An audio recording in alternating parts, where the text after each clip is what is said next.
Ce PSG est dans l'histoire, les gars. On est dans l'histoire. 6e trophée de l'année 2025 pour nous. On égalise le Barça et le Bayern. Il n'y a que 3 clubs au monde qui l'ont fait.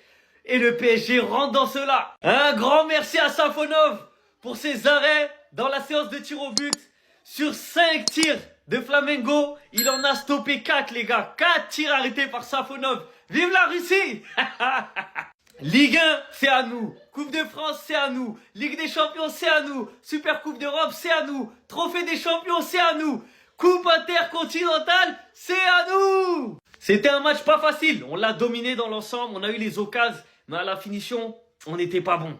Donc il y a eu un partout. On est allé jusqu'au tir au but. Les prolongations, on a essayé à la fin. C'est pas passé. On méritait, je vous jure qu'on méritait. Mais tranquille, c'est le football. Au final, on gagne quand même au tir au but. Merci aux supporters de Flamengo d'avoir mis une belle ambiance. Mais c'est pour nous le titre, c'est pour nous. En tout cas, voilà, on clôture bien l'année. L'année 2025, elle a été historique pour ce Paris Saint-Germain. Les supporters, franchement les gars, on a kiffé. On pourra pas revivre ça à mon avis une deuxième fois, ça va pas être tout de suite. Mais l'année 2025, elle est marquée à vie par ce Paris Saint-Germain. Personne ne pourra rien dire. On a écrasé tout le monde. Il y avait un débat. Chevalier, je suis désolé. Et là, aujourd'hui, après ce qu'il a fait, le PSG face à un Flamengo coriace n'arrive pas à gagner son match dans le temps réglementaire. Malgré un but de Kvaratskhelia en première période, l'équipe va jusqu'en séance de penalty. Un arrêt de Safanov, le leader du PSG, rate derrière Ousmane Dembélé. Deuxième arrêt de Safanov. Pour vous dire à quel point, le mec il vous dit, je suis là. Ne craignez rien, l'assurance du mec. Le PSG convertit son penalty. Il vient enterrer définitivement troisième arrêt. Troisième arrêt en pleine séance de penalty. C'est fini.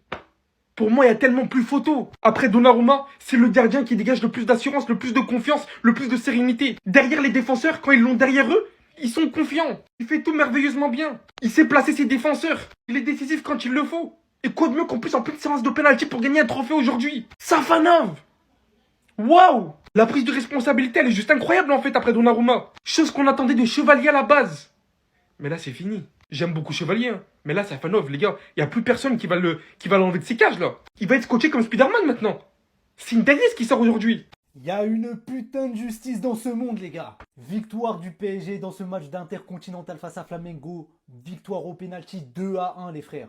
Le PSG qui rentre dans l'histoire, 6 trophées remportés. Et qui rentre du coup dans la cour avec le Bayern 2020 et le Barça 2009. Merci. Ah, Chevalier, mon pote, je suis désolé, je te défends, mais là, mon ref... Lui, il faut lui donner sa place de numéro 1. Je suis désolé, les frères, mais c'est la vérité. 4 matchs de suite, 4 matchs, il est très bon. Ce soir, il arrête 4 pénaltys de suite. Il a arrêté 4 pénaux de suite au tir au but. Est-ce qu'on a déjà vu ça? Je sais même pas. Et quand je dis il y a une justice, c'est parce qu'on s'est fait niquer par l'arbitrage encore une fois pendant tout le match. Pour tous ceux qui disent que le PSG est avantagé par l'arbitrage, j'espère que vous avez regardé aujourd'hui. On a joué face à une équipe de charcleurs. Il aurait dû avoir un carton rouge 1000 fois sur Saúl Ñíguez qui a fait un attentat sur Marquinhos. Nous, on a eu des cartons jaunes imaginaires. Fabian Ruiz et Vitinha qui doivent jamais prendre de cartons jaunes, ils en ont pris. Il y a aussi eu un penalty non sifflé sur João Neves. Hein. On l'a tous vu, on va pas faire genre. Bon, et même si on gagne, marqué Capi, on t'aime de tout notre cœur, hein. Mais ce soir, t'as failli nous bicrave. Heureusement qu'on gagne à la fin. Hein. C'est lui qui provoque le penalty de Flamengo. Et derrière, il loupe un putain de tapine à la 90+5. J'avais envie de le tuer, les gars. Il était trop brésilien ce soir. Mais l'essentiel est assuré, les frérots. Le PSG rentre dans l'histoire. 6 trophées remportés sur l'année civile. Le Real, ils ont pas compris que Vitinha, il veut être une légende du Paris Saint-Germain. Les gars, le Real, laissez nos joueurs, les gars. C'est bon, vous avez eu Mbappé à l'usure, mais Mbappé, c'était son rêve. Il n'y a pas de problème. Mais vous avez fait le coup pour Camavinga, vous nous avez fait le coup pour Tchouaméni, cet été pour Mastantuono. Chaque fois, vous voulez venir passer derrière. Là, ça fait 2 échecs que vous avez là, très dernièrement. Là. Hakimi, vous avez essayé de le rapatrier. Il a prolongé jusqu'en 2029. William Saliba, vous avez essayé de le rapatrier. Il a re-signé avec Arsenal. Les gars, maintenant, les gens, ils sont pas si bêtes que ça. Aujourd'hui, le Real, si tu es un footballeur et t'aimes jouer football, c'est pas la meilleure option. Et les gars, Vitinha, il a signé jusqu'en 2029. Ils se sent bien au Paris Saint-Germain.